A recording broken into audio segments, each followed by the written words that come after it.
Hey, hello. So we've got some new Genesis reveals that have just come out. This is probably the last time I might get a bit excited for 2021. I don't think I'll see anything this interesting until 2022, so let's see how this goes. So right now I've got open here the, well, Japanese slides, I guess, for the Genesis cards. First one's Orange Witch Valencia. I have been sent some translations, so I'm just going to go through them now from my phone. Let's open this up. Alright. Let's start with Witch of Orange's Valencia. So grade 1 of course, just like the original one. Though now with a 10k shield. 8k power, so that's kind of bad.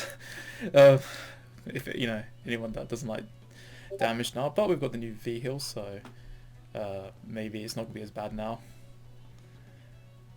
Auto when put from your soul to the drop zone, so just like the original one when it's soul blasted. During your main phase. Oh, okay. So there's a bit of a nerf here, because the original one you could soul blast at any time. Like technically you could even use it on the opponent's turn if you use like Secret LC. But this one here is during your own main phase, so you can't even use it with battle phase. Bind this unit. Choose 2 cards from your drop zone. Put one of them into your soul and one of them on the bottom of your deck. Oh, okay. So you've got drop zone soul recycle again, just like the Genesis Grade 1 promo that's also in this set actually, the one that's getting reprinted, although in the English it's the first time. And you're bottom decking one of them. Put the over trigger in the bottom. So the next bit is at the end of... Hold on a sec. Yeah, so it's actually Soul Charge 1, by the way. It's not Soul Charge 2, but it's a selective Soul Charge 1. So at the end of battle, it boosted. Cost. Put 2 rear guards in the same column as this unit to soul draw a card.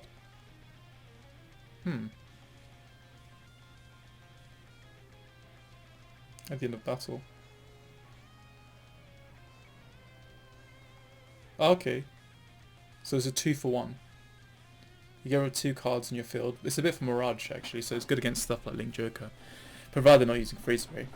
Although, not that great against the G-Guard. But if you're playing V Premium, it's even better. Actually, because Chaos Breaker doesn't have hand traps in that format, so... That's a pretty decent skill. Handy. Let's see what else there is. So the Grade 2. Chamomile. Grade 2 Auto. Soul. Oh, okay, this is really interesting. So it's not on Soul Blast ability. At the start of your battle phase, if you Soul Blast 3 or more this turn, you may call this card to rearguard. So you're not actually Soul Blasting to trigger this. You're just calling it. It's like an enigmatic assassin, basically. At the start of your battle phase, if you Soul Blast 3 or more this turn. Ah, see, very sneaky. So they made it just like... So you can't use it with battle phase units. It has to be used with main phase soul blasters. But technically that means you don't need to soul blast neither. But then again, this is weird because the thing is with this card is that implies you cannot multi-tack. Because the whole idea of the original Chamomile is that you're supposed to soul blast it during mid-battle with Fortuna who can soul blast, or whatever other boss you used. So it's supposed to be a whole battle phase multi-tack thing. So this is a really weird thing to see. And then you call it to rear. So you're just plussing onto a board where you're not actually calling over units to do more attacks. Then its second skill, rear guard skill, when it attacks into end of battle it gets 10k. At the end of battle, retire this unit. Okay, so they don't really have the permanent plus or the permanent rear guard. So this is why I use Orange Witch Valencia. I guess they've made Valencia combo with Chamomile, which is a bit different to the original series where Melissa and Chamomile were supposed to be the pair, and then Oranges and Grapes were supposed to be the other pair. Although they don't necessarily have to work with each other, but they were identical to each other. In this case, I guess they're making Chamomile and Valencia into an actual pair here. Mix and match, I guess. But yeah, the power gain was kind of probably necessary, because 9k or 10k in this V-Series retrained version. It's kind of not that good on its own. Usually you need a bit more solid numbers to do pressure. So no multi-attacks. it's basically just a way of just calling it. It's like a raw paladin deck, I guess. So a very nerfed version of Enigmatic Assassin. Now let's get to the third card, grade 3, Fortuna. Okay, let's see how this ends up looking. Act, Vanguard skill, once per turn, cost, can blast 1, soul blast any number, 1 or more. Okay, so you've got no particular limit on soul blasting there.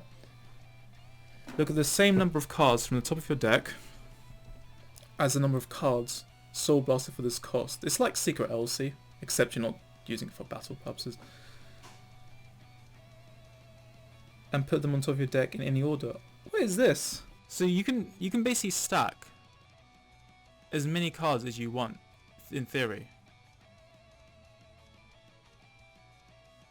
Although it is 2 drives, but you've got Marduk, provided you need 2 counterblasts for this to work. But if you have Marduk on top of this, you can get 3 drives to make use of. But that's crazy. Like, think about it. We've now got over triggers in this game. So, okay, think about it for a moment. Orange Witch can stack a card from drop zone to the bottom of your deck, right? Fortuna, you can basically stack your entire deck. So you could guarantee an overtrig with this. You could make it so you always overtrigger your opponent. If you accidentally draw the overtrigger, it's fine. The only thing that could go wrong is if you damage checked it. Obviously, if it goes into your soul, there's ways of removing it from the soul. So literally, the only way that whole play could go wrong is if it goes into your damage zone. Or if you drive check it early and then you bind it from the game. Wow. That one skill. Oh, there's still 2 more skills. Okay. When it attacks, choose any number of your rear guards. Choose any number of your rear guards. For each rear guard chosen, soul charge 1. So it's not mandatory because you can choose any number. So you don't have to worry about decking out.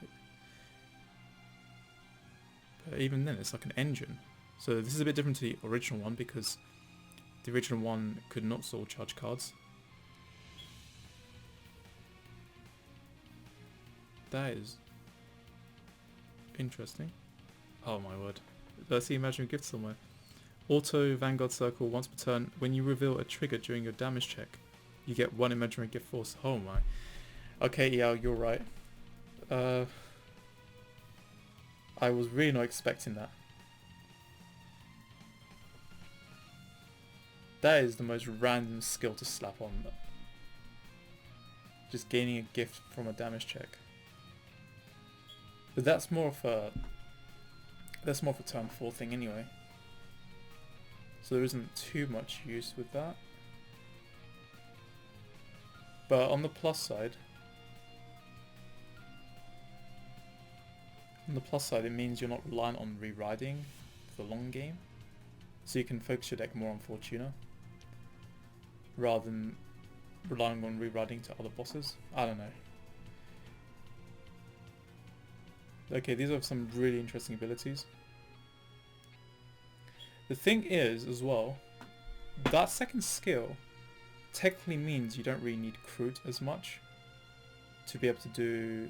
Like with the Marduk play, a lot of the times you need Crute because you don't really do so much crazy soul charging with a lot of the main deck cards. The Crute is just bonkers. But then this boss card, and it's on attack by the way, this boss card can, in theory, soul charge 5 cards. So it makes the condition for Marduk even easier. Of course you do want soul though, because having soul means you can then stack your deck. So there is still incentive to play Crute. But that's kind of nuts actually. So Marduk has a friend in Fortuna. But again, 2 counterblasts if you want to be really effective with it. This is kind of a really interesting grade 3. Like, I think you can come up with some wacky stuff with this. So, yeah, Kalmar, it wasn't exactly what we thought it would be. Well, I mean, it was technically what they said it would be in the hints. But the only difference is that I think I assumed that it would be a mid-battle phase call as well. Well, not would be, but like you could make it mid-battle phase call. However, they seem to have clamped down and just tightened off the ability to do that. And orange is also interesting. Yeah, I think I need to really go off and just soak this in now. But I think that's the last time I'm going to be excited for any card reveals until 2022. Because I don't think we have any clan sets scheduled until then. There's nothing else for the rest of the year. So anyway, fun, interesting reveals. Not much else to say. I guess I'll see you around. Maybe I'll do deck profile when the set comes out as well. Catch you around later. Bye.